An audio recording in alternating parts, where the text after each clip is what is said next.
Maharaja, Religious Progressive Alliance from India, Tripura, a small political party. And since you spoke about your relation, the similarities between India and Britain during the Second World War, we fought in the Eastern Theatre, the northeast of India, with shoulder to shoulder with the British to stop the invading Japanese forces. I'm wondering, since you're from Stockport and you're from a smaller, you're not from London, but you're London. So we also come from a region which is slightly away from the national debate or the spotlight. So I'm wondering, would it make sense if a group of MPs, irrespective of parties, made a visit not only to New Delhi or Bombay or Bangalore, but also to the detour and visited Northeast, our state of Tripura, Nagaland, Manipur, and also probably even look beyond that, because the entire Eastern Theatre, the entire connectivity, the Stilwell Road, which was built by General Stilwell, is still there, which connects us to the entire Far East and ASEAN countries. So maybe even from reconnecting the old bonds and also looking at new opportunities, would it make sense if you all made a visit and put that in the agenda? I think the government of India will welcome you as well, and I think even the state governments across the region would probably welcome you. Would that be in your outlook as well?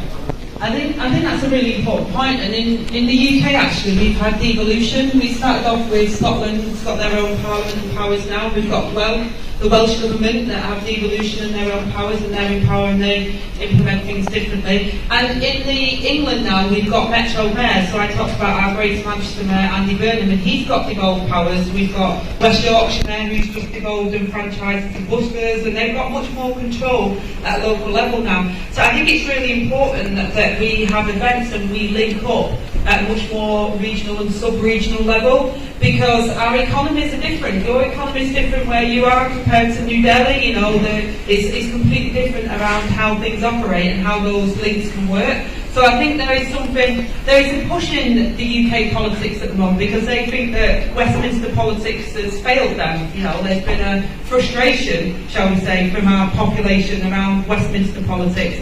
And there is a much more sort of push towards localism and about making sure that our regional economies can do well.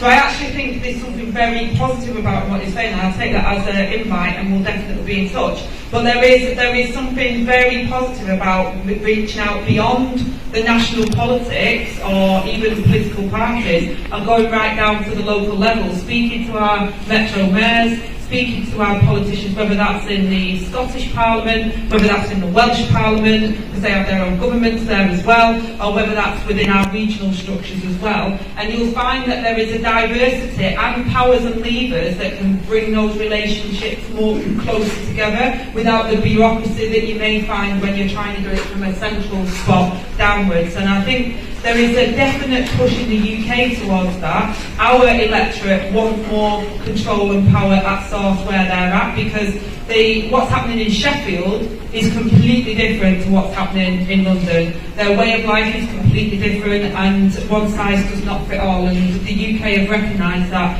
and I think that will become more of a thing in the UK. I don't think even if the Westminster politics wanted to, if I became Deputy Prime Minister and wanted to hold everything centrally in a year or two's time, I don't think that will happen, because I think that the push is the opposite way. So any politician in the UK that doesn't recognise that, I think would be at their peril.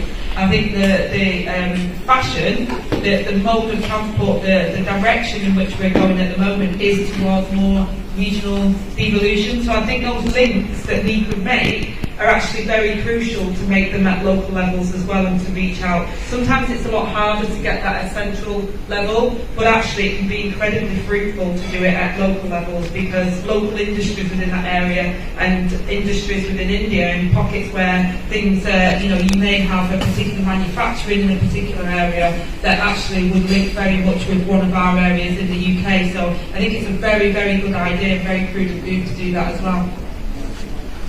Thank you very much. Yeah, ladies and gentlemen, a big round of applause.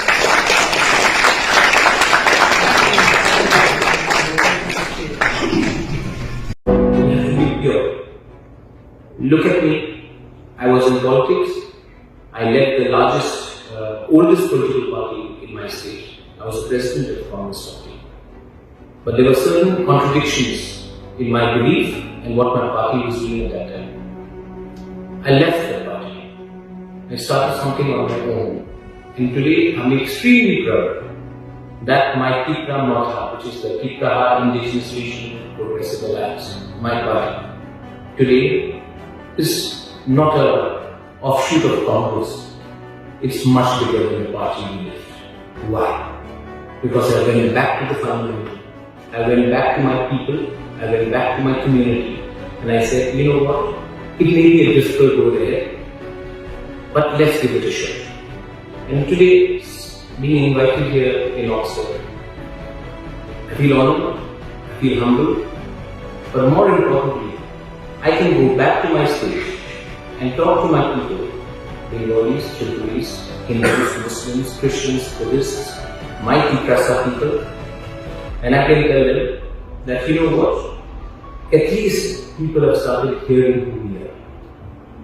The conversation has to start when the high and mighty start listening to the smallest ilk in the society.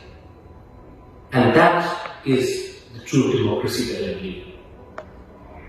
You showed me your institute's work, and you said that at times it's challenging. What is life without challenge?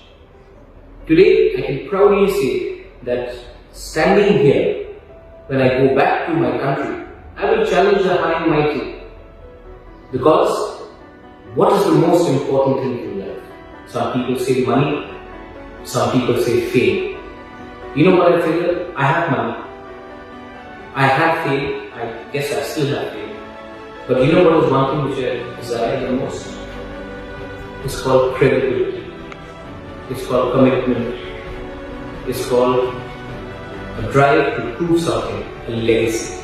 And that can only happen when you go to a village like Mandai, Halai, you wouldn't know these words, Sanchanpur, Sanpur, Ambasa, Takachala. These are small villages, small areas in our part of the Autonomous Council where our indigenous people live. And when you go there and you see an old woman who's got nothing, who earns less than £1 a week, come out and give some rice for us to eat. Not because we don't have enough, but it's out of the love. When the expectation comes, then you ask yourself, Prodyot, you may be the son of the last king of Tripura, but you don't want to remain the son of the last king of Tripura on the day you die. You give something back to your people. How do you do it? You do it with honesty, you do it with commitment, and you do it by spreading the word of our people.